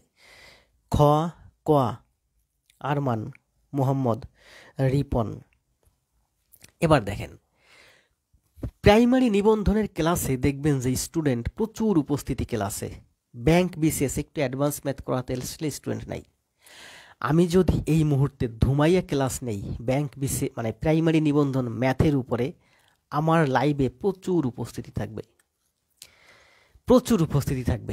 প্রাইমারি নিবন্ধনের জন্য ম্যাথ আমি একসময় করাইছি, আমার ভালো লাগে না, আমার ওই এতটা বেসিক লেভেলের ম্যাথ, আমার ভালো লাগে ব্যাংক বিসিএসের একটু অ্যাডভান্স ম্যাথ করাতে। এখন দেখেন এখানে কি বলছে যে কোনো বৃত্তের অধিচাপে অন্তর্লিখিত, খেয়াল করেন আমরা বলি কি উপসাগর, উপবন, উপ মানে হচ্ছে সাদৃশ, মানে সেটা না, তার সমান, তার কাছাকাছি, তার থেকে ছোট। উনো মানে ছোট, সামান্য কম। উপ মানে ছোট বা কম। উপসাগর মানে সাগরের সাদৃশ তবে সাগর না। উপবন বনের সাদৃশ, বনের মতো তবে বন না। তার মানে উপ অর্থ হচ্ছে কিছুটা ছোট বোঝায় বা অংশ বোঝায়। তাহলে খেয়াল করেন, খুব গুরুত্বপূর্ণ কিন্তু এই যে একটা বৃত্ত, এই বৃত্তটা হচ্ছে পুরা হচ্ছে একটা কি পরিধি, এই পরিধির অংশকে কি বলে? চাপ। তাহলে মনে করেন এই যে এক পরিধিটাকে আমি দুই ভাগে ভাগ করলাম, এই যে একটা চাপ, এই যে নিচে একটা চাপ, কই গেল?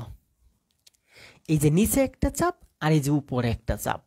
তাহলে এই পুরা এখানে দুইটা চাপ আছে, নিচে ছোট একটা চাপ, উপরে বড় একটা চাপ। এই চাপটা ছোট, তাহলে এই ছোট চাপটাকে কি বলে? ছোট চাপটাকে বলে আমার উপচাপ। ছোট চাপটাকে বলে আমার উপচাপ। আর এই বড় চাপটাকে বলে অধি, মানে বড় চাপ। অ কান্দে বাড়ি ধয়ের অধিচাপ। খুব গুরুত্বপূর্ণ, খেয়াল করেন, এটা হচ্ছে উপচাপ, এটা হচ্ছে অধিচাপ। মনে রাখবেন উপ মানে হচ্ছে উপবন, উপসাগর, তাই না? উপকূল মানে ছোট। তাহলে ছোট চাপটা উপচাপ, বড় চাপটা অধিচাপ। এখন এই ছোট চাপের উপরে খেয়াল করেন, এই ছোট চাপের উপরে আমি কোণ অঙ্কন করব। এই ছোট চাপের উপরে কোণ, তার মানে যদি কোণ অঙ্কন করি সেই কোণের শীর্ষবিন্দু অবশ্যই এই অধিচাপকে কোনো একটা জায়গায় স্পর্শ করবে। তাহলে এই ছোট চাপের উপরে মনে করেন এই জায়গায় আমি একটা কোণ অঙ্কন করলাম। এই চাপের উপরে কোণ অঙ্কন করলে অবশ্যই এই কোণের শীর্ষবিন্দু, শীর্ষবিন্দু বলে যে কোণ দুইটা যেখানে মিট করে, তাহলে এই কোণের শীর্ষবিন্দু অবশ্যই অধিচাপের যে কোনো একটা জায়গায় মিট করবে। তাহলে উপচাপের উপরে যখন কোণ অঙ্কন করব সেটা হবে ছোট কোণ, সূক্ষ্ম কোণ, অর্থাৎ 90 ডিগ্রি এর থেকে ছোট। কেন? ব্যাখ্যা করি, খেয়াল করেন। আমি যদি এই পুরা বৃত্তটাকে দুইটা চাপে ভাগ করি, এই হলো আমার অর্ধেক চাপ আর এই হলো আমার নিচে, এই হলো আমার অর্ধেক চাপ। এটাও অর্ধেক, এটাও অর্ধেক। তাহলে আমরা জানি কি অর্ধবৃত্তস্থ কোণ মাত্রই সমকোণ। এই কোণটা হলো সমকোণ এবং এই কোণটা হলো এই চাপের উপরে অবস্থিত। এই চাপের উপরে অবস্থিত এই কোণ, এই চাপটা হলো অর্ধবৃত্তস্থ চাপ। তো অর্ধবৃত্তস্থ চাপের উপরে যদি আমি কোণ অঙ্কন করি সেই কোণটা হয় সমকোণ, মানে 90 ডিগ্রি। তাহলে এটা অর্ধবৃত্তস্থ থেকে এই চাপটা যদি আমি আরেকটু ছোট নেই, মনে করেন আমি এই পর্যন্ত নিলাম, এই চাপের উপরে আমি যদি কোণ অঙ্কন করি তবে সেটা অবশ্যই দেখেন 90 ডিগ্রির থেকে ছোট হচ্ছে। 90 ডিগ্রির থেকে ছোট মানে সূক্ষ্মকোণ। খুব গুরুত্বপূর্ণ, খেয়াল করেন, আর এত সুন্দর ব্যাখ্যা কোথাও পাবেন না। খেয়াল করেন, এই যে একটা চাপ, এই চাপের উপরে এই যে একটা কোণ অঙ্কন করলাম, এখানে মিট করলো, আর এই জায়গা থেকে এই জায়গা পর্যন্ত এই চাপটা থেকে এই চাপটা ছোট, এই ছোট চাপের উপরে একটা কোণ অঙ্কন করলাম। তাহলে এই চাপের উপরে এই যে আমার কোণ, আর এই চাপের উপরে এই যে আমার কোণ। তো চাপ যখন ছোট হয়ে গেল, কোণটাও তখন ছোট হয়ে গেল।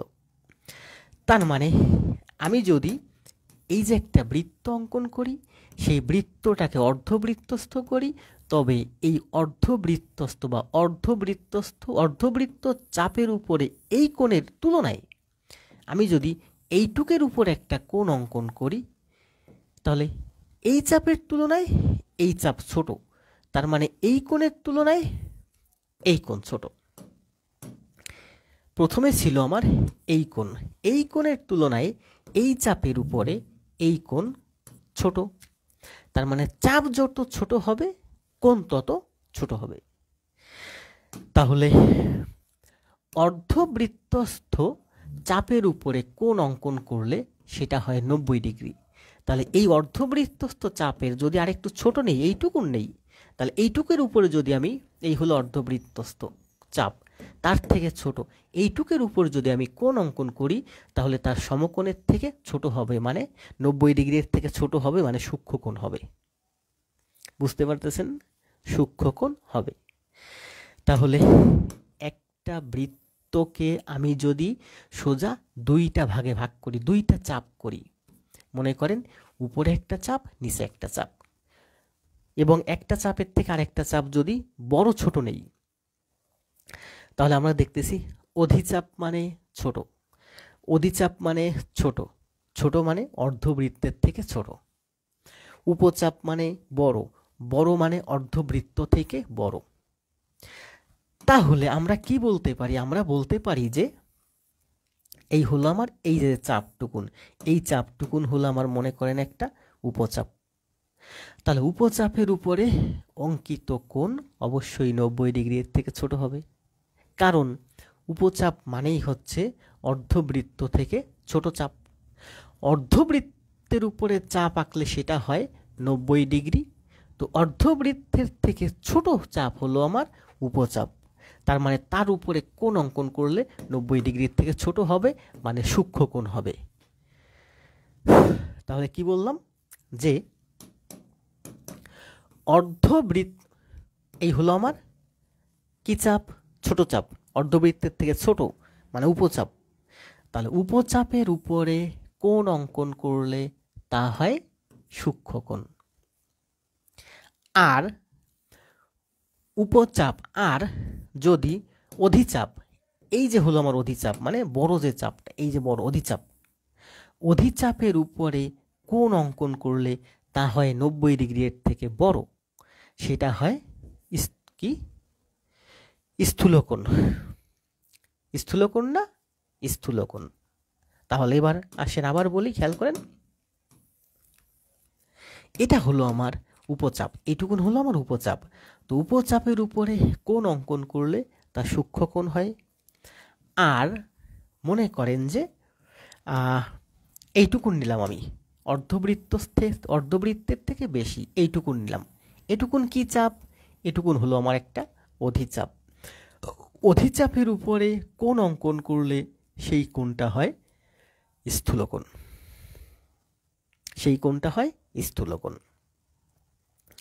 এবার আসেন মূল পয়েন্টে। মূল পয়েন্টটা হলো এই যে চাপ, এই চাপটুকুন কি? খুব গুরুত্বপূর্ণ, খেয়াল করেন, এই চাপটুকুন কি? অধিচাপ। অধিচাপের উপরে অঙ্কিত কোণ সূক্ষ্মকোণ।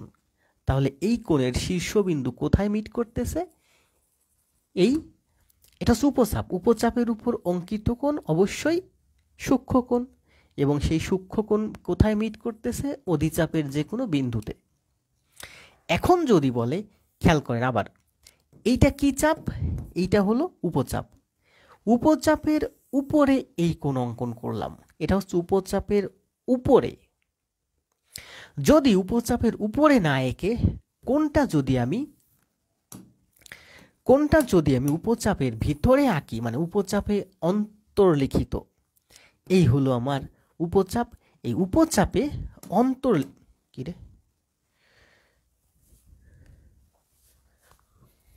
উপচাপে অন্তর্লিখিত কোণ, খেয়াল করেন, উপচাপে অন্তর্লিখিত কোণ। তাহলে উপচাপে অন্তর্লিখিত কোণ হয় আমার কি কোণ? স্থূলকোণ। উপচাপে অন্তর্লিখিত কোণ হয় স্থূলকোণ। আবার বলি, খেয়াল করেন, উপচাপ, এটা কি চাপ? উপচাপ। উপচাপের উপরে কোণ অঙ্কন করলে সেটা হয় সূক্ষ্মকোণ, কিন্তু উপচাপে অন্তর্লিখিত কোণ হয় আমার স্থূলকোণ, মানে 90 ডিগ্রি এর থেকে বড়। ঠিক তেমনিভাবে অধিচাপ, খেয়াল করেন, এগুলো আরো অনেক সুন্দর ব্যাখ্যা আছে, কষ্ট হয়ে যাচ্ছে কথা বলতে বেশি। অধিচাপ, অধিচাপ মানে কি? অর্ধবৃত্তের থেকে বড়। তাহলে অর্ধবৃত্তের থেকে বড় নেন, মনে করেন যে এই যে একটা চাপ, এই যে উপরে এই যে বড় একটা চাপ, এই চাপটা কি চাপ? অধিচাপ। এই অধিচাপের উপরে কোণ, তাহলে অধিচাপের উপরে যদি কোণ অঙ্কন করি, সেই কোণের শীর্ষবিন্দু এই উপচাপকে স্পর্শ করবে। অধিচাপের উপরে কোণ, তাহলে অধিচাপের বিপরীত দিকে কোণ আঁকতে হবে। তাহলে অধিচাপের উপরে কোণ কি কোণ? স্থূলকোণ। আর যদি বলি আমি অধিচাপে অন্তর্লিখিত কোণ, তাহলে কি কোণ? সূক্ষ্মকোণ। বুঝতে পারছেন? আর যেটা অধিচাপে অন্তর্লিখিত, সেই কোণটাই হলো মূলত উপচাপের উপরে কোণ। উপচাপের উপরে কোণ। আবার খেয়াল করে, এখানে তিনটা জিনিস আছে, বুঝেন, সুন্দর করে বোঝার চেষ্টা করেন। এইটা কি? এইটা হলো আমার উপচাপ। এইটা কি? এইটা হলো আমার অধিচাপ। আর এইটা কি বলেন? এইটা হলো আমার একটা কোণ। তাহলে উপচাপ, অধিচাপ, কোণ। এই কোণটা এই উপচাপের উপরে, তার মানে এটা সূক্ষ্মকোণ। আবার এই কোণটা এই অধিচাপে অন্তর্লিখিত, তার মানে এটা সূক্ষ্মকোণ। আবার বুঝেন, এই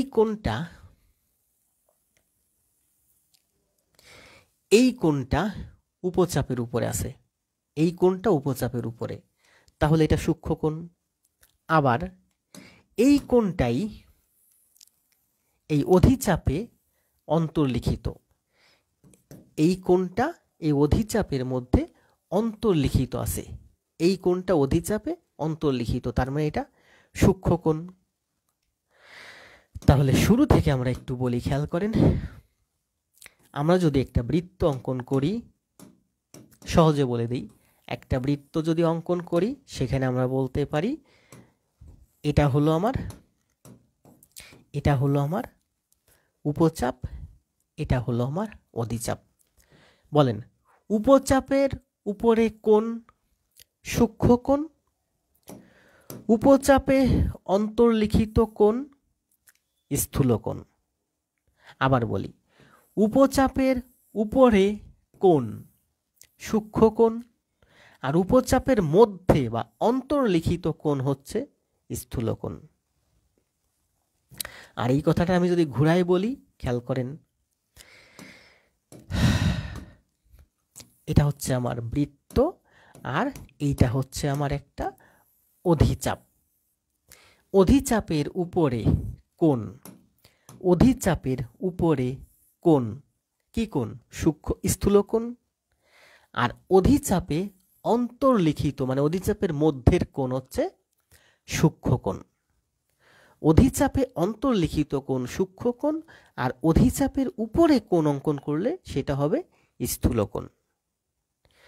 কি বলা হয়েছে খেয়াল করেন, অধিচাপে অন্তর্লিখিত, অধিচাপ মানে বড় চাপ, বড় চাপের উপরে কোণ অঙ্কন করলে সূক্ষ্মকোণ। এই যে সূক্ষ্মকোণ, বুঝতে পারছেন? তাহলে অ্যান্সার কি বলেন এই অঙ্কের?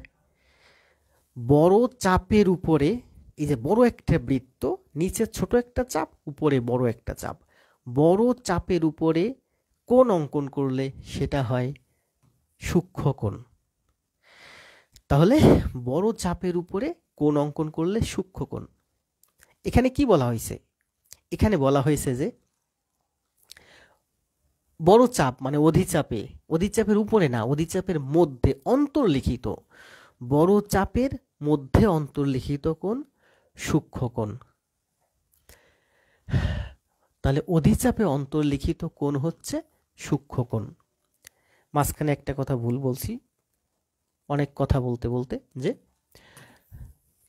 এই হলো আমার অধিচাপ, অধিচাপের উপরে কোণ স্থূলকোণ, আর অধিচাপে অন্তর্লিখিত কোণ হচ্ছে আমার সূক্ষ্মকোণ। তাহলে এখানে বলা হয়েছে কি, যে কোন বৃত্তের অধিচাপে অন্তর্লিখিত কোণকে কি কোণ বলে? অধিচাপে অন্তর্লিখিত কোণ সূক্ষ্মকোণ, অধিচাপের উপরে কোণ স্থূলকোণ। উপচাপে অন্তর্লিখিত কোণ স্থূলকোণ, উপচাপের উপরে অঙ্কিত কোণ সূক্ষ্মকোণ। ক্লিয়ার? ক্লিয়ার না হলে ভিডিও লেসন টেনে দেখবেন।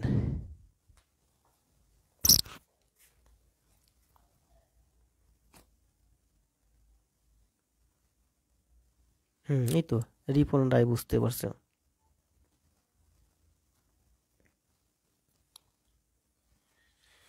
রিয়াজ ভাই অ্যান্সার দেন। সৌমেন, লামিয়া, ফিরোজ,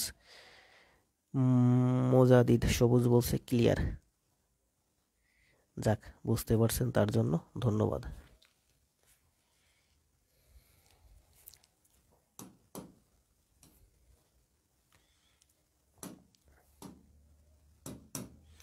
সাতত্রিশতম বিসিএস প্রিলিমিনারিতে আসছে। অ্যান্সার দেন, সময় দেব মাত্র 30 সেকেন্ড।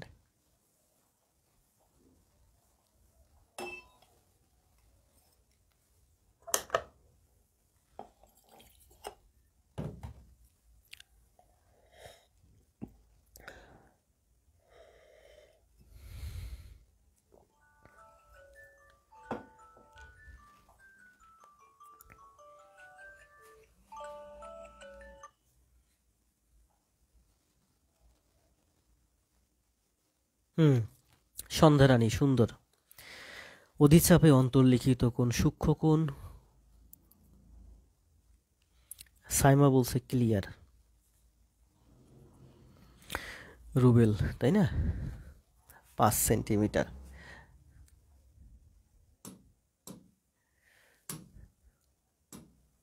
কি বলছে? 13 সেন্টিমিটার ব্যাসার্ধ বিশিষ্ট বৃত্তের 13 সেন্টিমিটার ব্যাসার্ধ বিশিষ্ট বৃত্তের একটি জ্যায়ের দৈর্ঘ্য 24 সেন্টিমিটার। এই যে একটা জ্যা, তার দৈর্ঘ্য হচ্ছে 24 সেন্টিমিটার, আর এই যে হচ্ছে ব্যাসার্ধ, ব্যাসার্ধ হচ্ছে 13 সেন্টিমিটার। তাহলে এখান থেকে আমি কি করব? কি বের করতে বলছে? বের করতে বলছে লম্ব দূরত্ব কত, কেন্দ্র থেকে জ্যায়ের উপর লম্ব দূরত্ব জ্যাকে সমদ্বিখণ্ডিত করে। কবের ক্লাসে এগুলো? পরশু দিনের ক্লাসে খুব সুন্দর করে এগুলো ব্যাখ্যা করছি। কেন্দ্র থেকে অঙ্কিত লম্ব জ্যায়ের উপরে জ্যাকে সমদ্বিখণ্ডিত করে।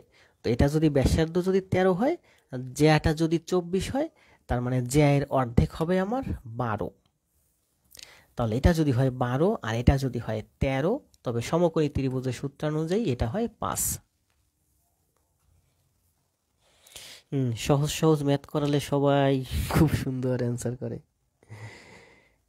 সহজ ম্যাথ করাবো, প্রচুর সহজ ম্যাথ করাবো। ভাবছি একবার যে ব্যাংক বিসি প্রাইমারি নিবন্ধনের যারা ক্লাস নেয় 1K 2K উপস্থিতি ম্যাথের ক্লাসে, কী যে করায় আর কী যে পড়ায় আমার পছন্দ হয় না।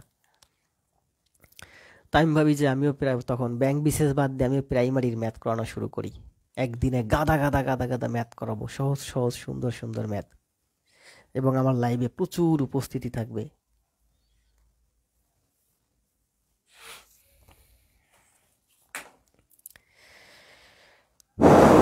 মোবাইল অ্যালার্ম দিছে, মানে আমাকে বলছে ক্লাস শেষ করে দিতে। এখন শেষের দিকে আছেন আপনারা, একটু দেখেন বলছে কি।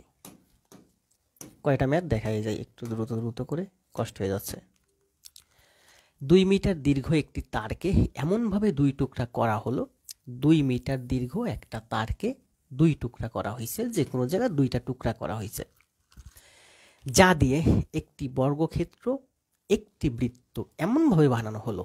একটা বর্গক্ষেত্র এবং একটি বৃত্ত এমনভাবে বানানো যায় যে বৃত্তটি বর্গক্ষেত্রের 4টি কোণ দিয়ে অতিক্রম করে।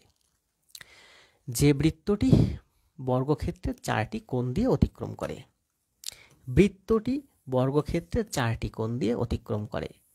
তাহলে এই হলো আমার বর্গক্ষেত্র। এই বর্গক্ষেত্রের কোণ দিয়ে অতিক্রম করে একটা বৃত্ত। তার মানে এই বর্গক্ষেত্র এবং এই বৃত্ত, এই দুইটাই আমি বানাইছি এই 2 মিটার দীর্ঘ তার দিয়ে। আমার কাছে 2 মিটার দীর্ঘ একটা তার ছিল, সেই তারটাকে 2 অংশ করছি, কাটছি। একটা অংশ আমি ভাঁজ করে একটা বর্গ বানাইছি, আরেকটা অংশ গোল করে আমি একটা বৃত্ত বানাইছি। তাহলে এই বৃত্তের পরিধি আর এই বর্গের পরিধি মানে হলো 2 মিটার।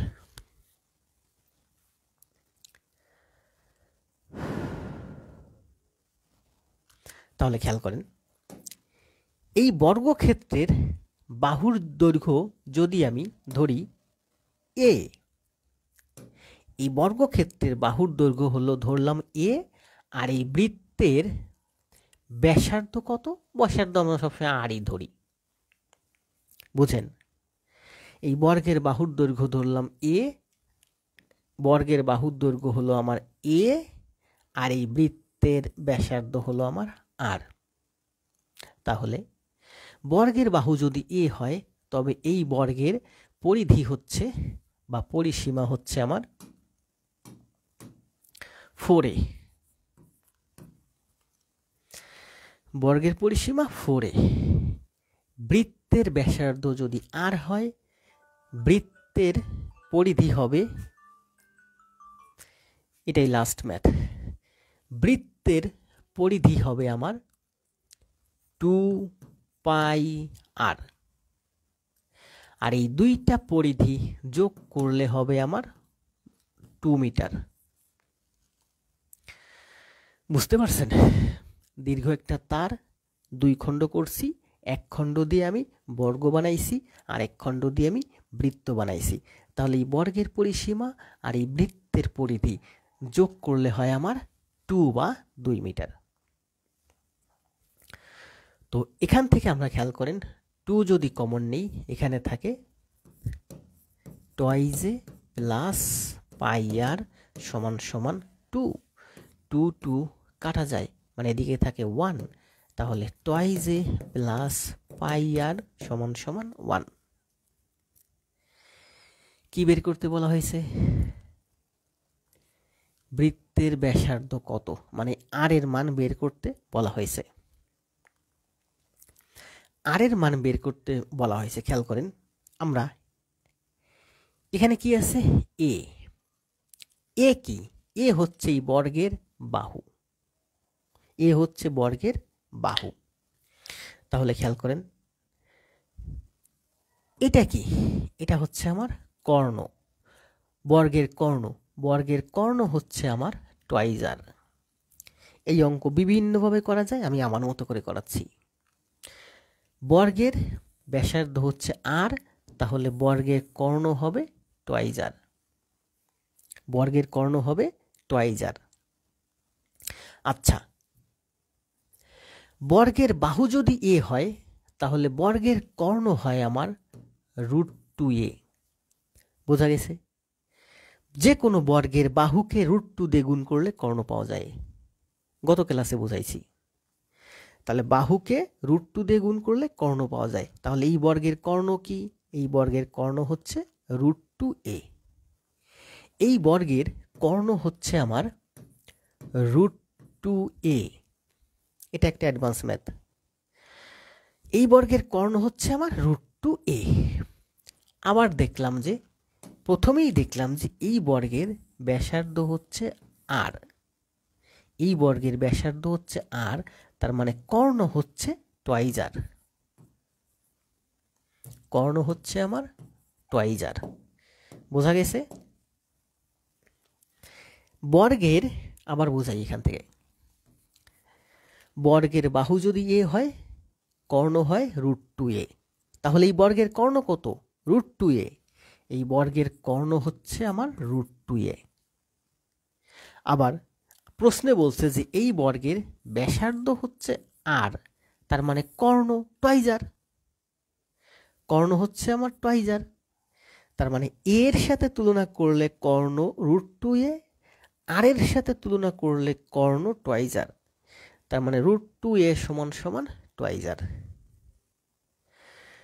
দুইটা ইকুয়েশন পাইছি, এই একটা ইকুয়েশন, এই একটা ইকুয়েশন। এখানে দেখেন টুয়াইজে আছে, এখানে টুয়াইজে আছে। অঙ্কটা করার সুবিধার্থে আমি a সমান সমান টুয়াইজ r বাই √2, a সমান সমান √2 বাই r। 2কে √2 দিয়ে ভাগ করলে √2 হয়, কারণ 2 মানেই হচ্ছে দুইটা √2। এই দুইটা √2কে একটা √2 দিয়ে কেটে দিলে একটা √2 হয়। তাহলে a সমান সমান √2r, তার মানে টুয়াইজে সমান সমান 2√2r। টুয়াইজে সমান সমান 2√2r। তাহলে টুয়াইজে সমান সমান যদি আমার 2√2r প্লাস πr সমান সমান 1, এই জায়গা থেকে আমি যদি r কমন নেই তাহলে এখানে থাকে 2√2 প্লাস π সমান সমান 1। তার মানে r সমান সমান হবে 1 ডিভাইডেড বাই √2 এর মান হচ্ছে 1.41। 1.41 গুণ 2, 2.82, 2.82 প্লাস পাই এর মান হচ্ছে 3.14। তার মানে 1/5.487। খেয়াল করেন, 1/5.97। 1/5.97। 5.97কে আমি মনে করি যে 6, 5.96 মানে 5.97কে আমি মনে করি যে নিচে 5.96 না, আমি মনে করি এখানে 6 আছে। এবার 6 দিয়ে 1 কাটে না, করার সুবিধার্থে একের সাথে আমি দুইটা শূন্য নিলাম। 6 দিয়ে 100কে কাটলে 16 হয়, তার মানে 16। দুইটা শূন্য নিয়েছি, তার মানে 2 ঘর আগে দশমিক বসবে, তাহলে 0.16। তাহলে এই যে আর এর মান হলো 0.16 মিটার। 0.16 মিটার মানে হচ্ছে 100 দিয়ে গুণ দিলে সেন্টিমিটার, মানে হচ্ছে 2 শূন্যর জন্য দশমিক 2 ঘর ডানে সরে আসবে, 16 সেন্টিমিটার। 16 সেন্টিমিটার। তাহলে আর এর মান হচ্ছে 16 সেন্টিমিটার, না 16 সেন্টিমিটারের থেকে একটু বেশি, এখানে একটু বেশি, কারণ এখানে আমি 5.97কে 16 ধরছিলাম, 5.97কে আমি 6 ধরছিলাম। এখানে মনে রাখবেন এটা একটা এমসিকিউ ম্যাথ, সম্ভবত খুব কঠিন একটা ম্যাথ এবং এটা একটা এমসিকিউ ম্যাথ। এই ম্যাথটা যেখানে আসছিল সেখানে যে অপশনগুলো ছিল এরকম ছিল, একটা অপশন ছিল 16, একটা অপশন ছিল 20, একটা অপশন ছিল 12, একটা অপশন ছিল 18। 1কে 5.97 দিয়ে ভাগ করলে আমি দেখলাম যে 16 বা 16 থেকে একটু বেশি হয়। তাহলে এখানে যে অপশনগুলো আছে অপশনগুলোর মধ্যে থেকে আমি অ্যান্সার নিব 16। আশা করি বুঝতে পারছেন। আজকে এই পর্যন্ত, কষ্ট হয়ে যাচ্ছে। দেখা হবে আগামীকাল। আমার হাতে আরও 2-3টা ম্যাথ আছে, দেখেন নিজেরা প্র্যাকটিস করেন। এই একটা ম্যাথ আছে, এই একটা ম্যাথ আছে, এই একটা ম্যাথ আছে, এই যে একটা ম্যাথ আছে। এটা ভাবছিলাম সুন্দর করে ব্যাখ্যা করব আমি। সর্বশেষ বলবো আমার ক্লাস, আচ্ছা এটা পরে আসি, মাত্র যে ম্যাথটা করালাম কই, এই ম্যাথটা ক্লিয়ার কার কার কাছে, বুঝতে পারছেন কে কে? অ্যান্সার হচ্ছে 16+, মানে 16 পয়েন্ট সামথিং। অপশনের ভিতর একটা 16 ছিল, এই 16ই অ্যান্সার হবে, নিয়ারলি 16। বুঝতে পারছেন কি? অ্যান্সার দেন।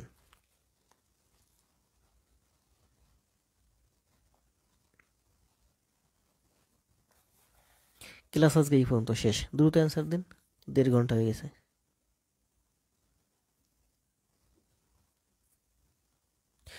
ফিরোজ ভাই বুঝতে পারছে, ধন্যবাদ। একটা জিনিস দেখাই যে অনেক বড় বড় কাটাকাটি এভাবে করতে হয়।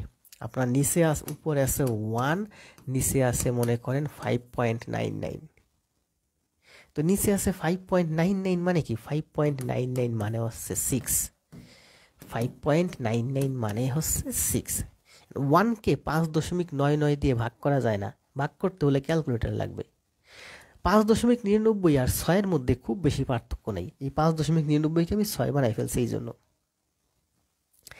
এবার 6 দিয়ে 1কে ভাগ করব, 6 দিয়ে 1 ভাগ হয় না, শূন্য নিলাম, আরও একটা শূন্য নিলাম, যত শূন্য নিতে মন চাই শূন্য নেওয়া যায়। 6 দিয়া 100কে কাটলে হয় 6 16 96, তার মানে এটা 16 হবে অ্যান্সার। এখন অপশনে যদি থাকে 0.18, 0.20, 0.16, 0.24, তার মানে অ্যান্সার আপনার 0.16ই হবে। অ্যান্সারে আছে 18, অ্যান্সারে আছে 24, অ্যান্সারে আছে 20, অ্যান্সারে আছে 12, অ্যান্সারে আছে 16, 16ই আমি অ্যান্সার নিয়ে নেব। বড় বড় ম্যাথ এভাবে একটু কম বাড়াইয়া কাটাকাটি করতে হয়। তাহলে কে কে বুঝতে পারছেন এই ম্যাথের অ্যান্সার হচ্ছে 16? একটু কমেন্ট দেন যদি এই ম্যাথটা বুঝতে পারেন। যদি বুঝতে না পারেন ভিডিও লেসন দেওয়া আছে, বারবার টেনে দেখেন, বুঝতে পারবেন। এই ম্যাথগুলো বাসায় প্র্যাকটিস করবেন, আগামীকালকের এই ক্লাসে এগুলো বুঝাবো। 2টা ম্যাথ, 3টা ম্যাথ, 4টা ম্যাথ। সর্বশেষ আপনাদেরকে আমি অনুরোধ করব যে আমার ক্লাস, আমার গাইডলাইন, আমার মোটিভেশন যদি ভালো লাগে তবে অবশ্যই অবশ্যই আপনারা নিয়মিত ক্লাস জমা দিবেন। আজকে যে ক্লাসটা করলাম পুরোটা সুন্দরভাবে খাতায় করে জমা দিবেন। যদি সময় না পান এখন এই মুহূর্তে আমার সাথে বসে যা করছেন সেইটুকুনি পিকচার করে জমা দিবেন, আমি দেখতে চাই যে আপনি করতেছেন। আর আপনাদের বন্ধুবান্ধব যারা আছে তাদের কাছে একটু ক্লাসগুলো শেয়ার দিবেন, এবং আপনাদের যেসব বন্ধু আপনার থেকে ম্যাথে ভালো, গুড ফ্রেন্ড, এই গুড ফ্রেন্ডগুলোকে এখানে নিয়ে আসবেন, তাহলে আপনার লাভ। আপনার থেকে যে ম্যাথে ভালো এমন বন্ধুকে যদি আপনার আমার এই প্ল্যাটফর্মে এখানে নিয়ে আসেন হিংসা না করে, তাহলে আপনার অনেক অনেক লাভ। কতটা লাভ আপনি নিজেও বুঝতে পারবেন না। আপনার যে বন্ধুটা ম্যাথে ভালো তাকে আমার এখানে নিয়ে আসেন, তাহলে আপনারই লাভ হবে। আজ এ পর্যন্ত, শুভরাত্রি। দেখা হবে আগামীকাল বৃত্তের উপরে 4র্থ ক্লাস নিয়ে। সবাইকে অনুরোধ করব ছোট্ট একটা কমেন্ট একটু কষ্ট করে হলেও লিখে দিয়ে যেতে, আগে জব পরে সব। সবাই একটু কমেন্ট লিখে দেন, আগে জব পরে সব। ধন্যবাদ সবাইকে। সবাই একটু লিখে দেন, আগে জব পরে সব। এই একটা বাক্য টাইপ করে চলে যান। শুভরাত্রি।